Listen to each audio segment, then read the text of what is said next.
Hello everyone, and welcome to MyniQ podcast. I'm your host, and I'll be sharing short English stories and conversations with you every day. Today's episode is The Woodstock of Woe. And the text level is fine. Learn about tricky action words and sayings, and how to talk about things when you know which thing you mean or how much of something. Stick around till the end for 5 quick questions to test your understanding. Alright then, let's get listening.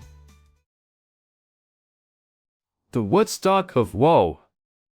It was supposed to be a celebration of peace and music, but instead it turned into a descent into madness. The festival had been advertised as the ultimate gathering of like-minded individuals, all united in their quest for free love and good vibes. But from the moment the first attendee stepped onto the dairy farm, something felt off.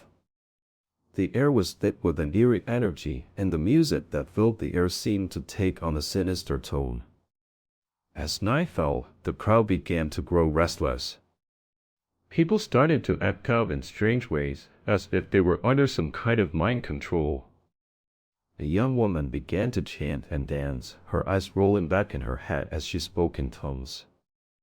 Others joined in, their voices rising to a deafening crescendo. And then the screams started. People were running and screaming, trying to get away from something unseen. The music stopped, and an eerie silence fell over the crowd. It was then that I saw her, Joan Baez, standing in the center of the chaos, her eyes blazing with an otherworldly intensity. Now, let's move on to the conversation between Billy, Meg, Kelly, and their teacher, Lulu, after reading the novel. I'm still trying to process what I just read, the way the author described the festival as a celebration of peace and music, but then it turned into chaos. It's like they were hinting at some deeper meaning. Yes, that's one possible interpretation. But I think the author was also exploring themes of control and manipulation, how easily people can be swayed by forces beyond their understanding. I love how the story was told from multiple perspectives. It really added to the sense of unease and uncertainty. And what about Joan Baez? What role did she play in all this? Dude, I'm more concerned about why the author chose to end the story with a cliffhanger. Are they going to write a sequel or something? The suspense is killing me. I think that's the point of the story, actually, to leave us with questions and wondering what can have been done differently. It's like the author is saying, this is what happens when you let fear and uncertainty take over. But what about the music? The way it seemed to take on a life of its own. I think that's where the real horror lies, in how easily we can become entranced by something that seems innocent or pleasant. Whoa, I never thought of it that way. The music as a form of mind control. That's freaky. Do you guys think this kind of thing could really happen in the real world? You know what? I'm just glad we get to discuss all this and share our thoughts. It's like, the more we talk about it, the more we understand each other. Or at least that's the hope. Now, let's test your understanding of the novel and the dialogue with 5 questions. Question 1. What was supposed to be celebrated at Woodstock of Woe? I. Peace and music. B. Free love. C. Good vibes. D. Hippie culture. E. All of the above. The answer is A. Peace and music. Question 2. How did people act out in strange ways during the festival? I. They started to dance and sing. B. They began to chant and speak in tongues. C. They ran away from something unseen. D. They became violent towards each other. E. They became passive. The answer is B. They began to chant and speak in tongues.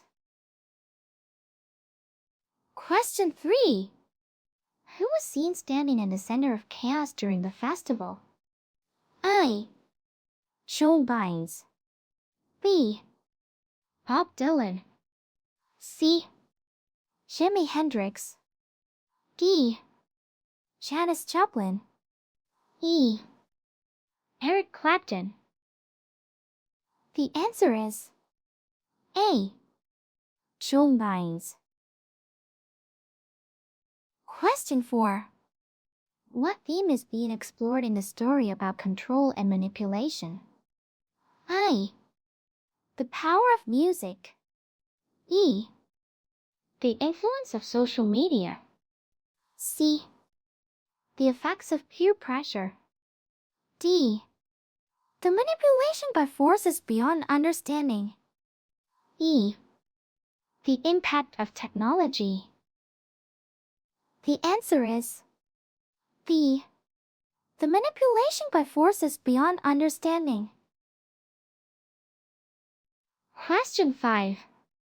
What is the author trying to convey through the ending of the story? I.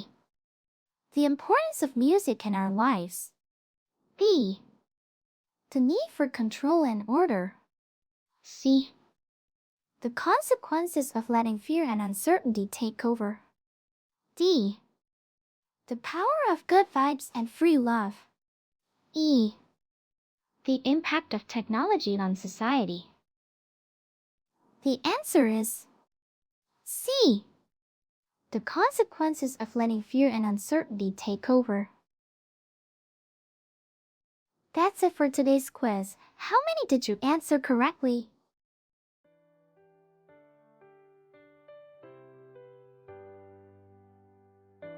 Thanks for tuning in to my channel today. I hope you enjoyed the stories and conversations and found the quiz challenging yet fun. Don't forget to subscribe or follow us for more daily English learning content. Until next time, keep practicing your English and have a wonderful day.